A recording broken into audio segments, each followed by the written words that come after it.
സ്റ്റഡീസിന്റെ പുതിയൊരു വീഡിയോയിലേക്ക് ഏവർക്കും സ്വാഗതം. ഇന്നത്തെ വീഡിയോയിലൂടെ നമ്മൾ ഡിസ്കസ് ചെയ്യാൻ പോകുന്ന നീറ്റ് എക്സാമിനെ കുറിച്ചുള്ള ഏതാനും ചില കാര്യങ്ങളാണ്. അപ്പോൾ ഈ വീഡിയോ അവസാനം വരെ കാണുവാനായിട്ട് പ്രത്യേകം ശ്രദ്ധിക്കുക. നമുക്കറിയാവുന്നതുപോലെ തന്നെ നാഷണൽ എലിജിബിലിറ്റി എൻട്രൻസ് ടെസ്റ്റ് ആയിട്ടുള്ള നീറ്റ് എക്സാം എന്നുള്ളത് മെഡിക്കൽ സംബന്ധമായിട്ടുള്ള മറ്റുള്ള കോഴ്സുകളിലേക്കുള്ള ഒരു എൻട്രൻസ് എക്സാം ആണെന്നുള്ളത് നമുക്കറിയാവുന്നതാണ്. അപ്പോൾ ഇത് ഓൾ ഇന്ത്യ ലെവലിലാണ് നടത്തപ്പെടുന്നത്.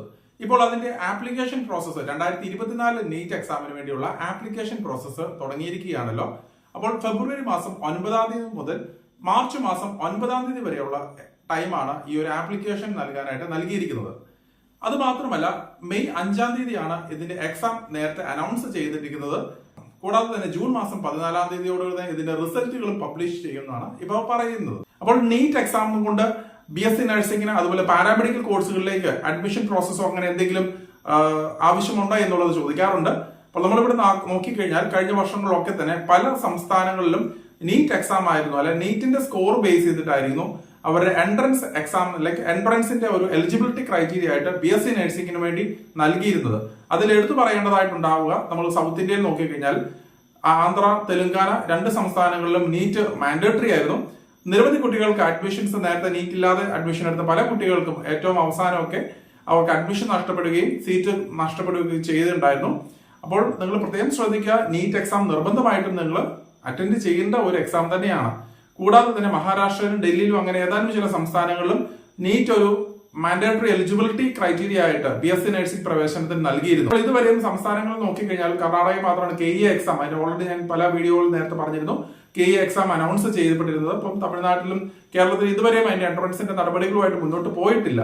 അപ്പോൾ മറ്റുള്ള പല സംസ്ഥാനങ്ങളും, ഇപ്പൊ നേരത്തെ നീറ്റ് നടത്തിയിരുന്ന സംസ്ഥാനങ്ങളിലൊക്കെ തന്നെ നീറ്റ് എക്സാം തന്നെ ആയിരിക്കും എലിജിബിലിറ്റി ക്രൈറ്റീരിയ ആയിട്ടുണ്ടാവുക. അപ്പോൾ പ്രൈവറ്റ് കോളേജിൽ ജോയിൻ ചെയ്യണമെന്നുണ്ടെങ്കിലും മാനേജ്മെന്റ് സീറ്റ് ആയിക്കോട്ടെ ഗവൺമെന്റ് സീറ്റ് ആയിക്കോട്ടെ നീറ്റ് എൻട്രൻസ് കമ്പൽസറി ആയിട്ടായിരിക്കും ഉണ്ടാവുക. അപ്പോൾ നീറ്റിന്റെ കട്ട് ഓഫ് സ്കോർ ആയിരിക്കും ഒരു പക്ഷേയെങ്കിൽ, ഇപ്പൊ കഴിഞ്ഞ വർഷങ്ങളിലൊക്കെ 130 ആ റേഞ്ചിലൊക്കെ കട്ട് ഓഫ് വന്നിരുന്നു. ഏറ്റവും അവസാനം വന്നപ്പോൾ ജസ്റ്റ് അറ്റൻഡൻസ് മാത്രം, നീറ്റ് അപ്പിയർ ചെയ്താൽ മാത്രം മതി എന്നുള്ള രീതിയിലേക്ക് അവർ താഴോട്ട് വരികയൊക്കെ ചെയ്തിട്ടുണ്ടായിരുന്നു. പക്ഷേ നീറ്റ് എൻട്രൻസ് മാൻഡേറ്ററി ആണ്.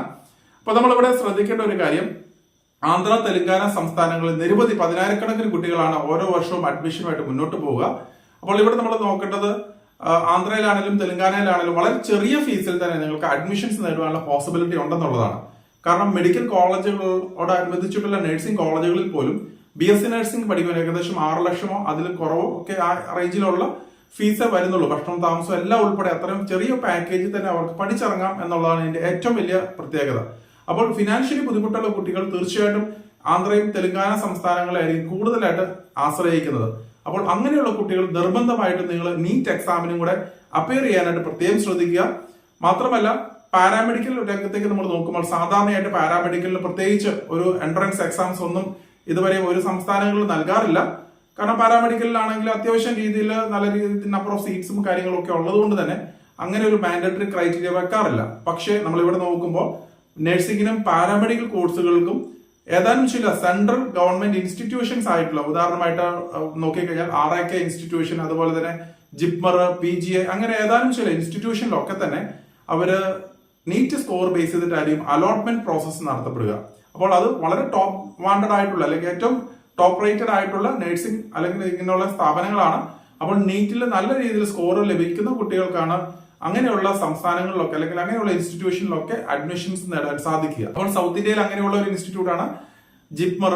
അപ്പോൾ ജിപ്മറിലാണെങ്കിലും BSc നഴ്സിംഗിനും പാരാമെഡിക്കൽ കോഴ്സുകളിലേക്കും അഡ്മിഷൻസ് നേടുവാനായിട്ടും നീറ്റ് സ്കോർ മാൻഡേറ്ററി ആണ്. അത് നിങ്ങൾ പ്രത്യേകം ശ്രദ്ധിക്കുക. അപ്പോൾ നീറ്റ് എന്ത് തന്നെയായാലും നിങ്ങൾ അറ്റൻഡ് ചെയ്യുവാനായിട്ട് പ്രത്യേകം ശ്രദ്ധിക്കുക, എക്സാം അപ്ലൈ ചെയ്യുക. മാത്രമല്ല, ഇതിന്റെ ഒരു പ്രത്യേകത എങ്ങനെയാണെന്ന് വെച്ചാൽ KE ഒക്കെ ആണെന്നുണ്ടെങ്കിൽ നമ്മൾ ആ ഒരു കർണാടകയിൽ സ്റ്റേറ്റിൽ പോയിട്ട് 2 ദിവസത്തെ എക്സാം ആയിരിക്കും നടത്തപ്പെടുക. അപ്പോൾ ഇവിടെ നോക്കിക്കഴിഞ്ഞാൽ നീറ്റ് എക്സാം എന്നുള്ളത് നമുക്ക് കേരളത്തിൽ തന്നെ നിരവധി സെന്ററുകൾ ഉണ്ടാവും.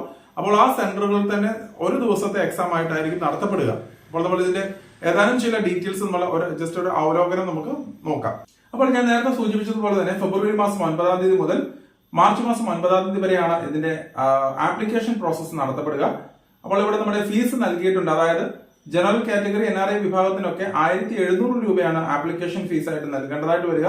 അതുപോലെ തന്നെ EWS, OBC, നോൺ ക്രീമിലെയർ അങ്ങനെയുള്ള കാറ്റഗറിക്ക് 1,600 രൂപയും, SC ST, ഫിസിക്കലി ഹാൻഡിക്യാപ്ഡ് അങ്ങനെയുള്ള വിഭാഗങ്ങൾക്കൊക്കെ 1000 രൂപയുമാണ് ഇവിടെ ആപ്ലിക്കേഷൻ ഫീസായിട്ട് നൽകേണ്ടതായിട്ട് വരിക. ഇത് കൂടാതെ തന്നെ നമ്മൾ സിറ്റിയുടെ ഒക്കെയാണ് ഏതെങ്കിലും എക്സാമിനേഷൻ സെന്റർ അതുപോലെ അഡ്മിറ്റ് കാർഡിന്റെ കാര്യങ്ങളൊക്കെ വീണ്ടും ഡേറ്റുകൾ പിന്നെ അറിയിക്കുമെന്നുള്ളതാണ് ഇവിടെ മനസ്സിലാക്കേണ്ടതായിട്ടുണ്ടാവുക. അപ്പോൾ ഇതിന്റെ സമയക്രമം നോക്കി കഴിഞ്ഞാൽ 200 മിനിറ്റ് അല്ലെങ്കിൽ 3 മണിക്കൂർ 20 മിനിറ്റ് ആണ് ഇതിന്റെ സമയം ഉണ്ടാവുക. അപ്പോൾ ഇതിൽ തന്നെ നമ്മൾ ഈ പറയുന്ന പോലെ എല്ലാ category physics, chemistry, biology, English അങ്ങനെ എല്ലാ സബ്ജക്റ്റുകളും കൂടി ചേരുന്ന ഒരു ക്വസ്റ്റ്യൻ പാറ്റേൺ ആയിരിക്കും ഉണ്ടാവുക. MCQ ലെവലിലുള്ള ക്വസ്റ്റ്യൻസ് ആയിരിക്കും ഉണ്ടാവുക. 2 മണി മുതൽ 5:20 വരെയുള്ള ടൈമിലായിരിക്കും ഈ പറയുന്ന 5-ാം തീയതി 2 മണി മുതൽ 5:20 വരെയുള്ള ടൈമിലായിരിക്കും ഈ ഒരു എക്സാം നടത്തപ്പെടുക. ഇത്രയും കാര്യങ്ങളാണ് നമ്മൾ ഈ ഒരു ഘട്ടത്തിൽ നമ്മൾ മനസ്സിലാക്കേണ്ടത്. അതുപോലെ തന്നെ ഇതിന്റെ റിസൾട്ട് ഡിക്ലെയർ ചെയ്യുന്നത് ജൂൺ മാസം 14-ാം തീയതിയാണ്. അപ്പോൾ ഇത്രയും കാര്യങ്ങളാണ് നമ്മൾ ഓവറോൾ നമ്മൾ ഒരിക്കൽ കൂടി ഞാൻ ജസ്റ്റ് ബ്രീഫ് ഔട്ട് ചെയ്തേ ഉള്ളൂ. അപ്പോൾ ഒരിക്കൽ കൂടി പറയട്ടെ, നിങ്ങൾ BSc നഴ്സിംഗിന് ആന്ധ്ര, തെലങ്കാന തുടങ്ങിയ സംസ്ഥാനങ്ങളിലാണ് പഠിക്കാൻ താല്പര്യപ്പെടുന്നതെങ്കിൽ ചെറിയ പാക്കേജിൽ നല്ല നഴ്സിംഗ് കോളേജുകൾ നിങ്ങൾ ചെയ്യാൻ താല്പര്യമുണ്ടെങ്കിൽ തീർച്ചയായിട്ടും നീറ്റ് നിർബന്ധമായിട്ടും അപ്ലൈ ചെയ്യുക, അറ്റൻഡ് ചെയ്യുക. അതാണ് എനിക്ക് എടുത്തു പറയാനുള്ളത്.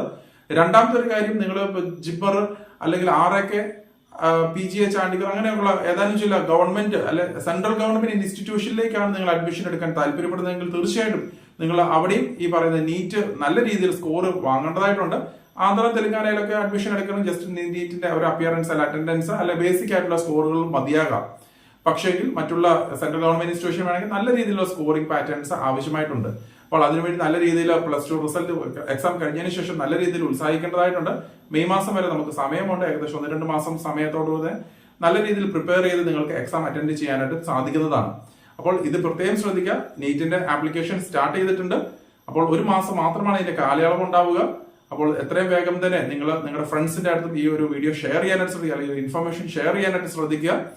അപ്പോൾ മറ്റൊരു അപ്ഡേറ്റുമായി ഉടൻ തന്നെ കാണാം. നന്ദി.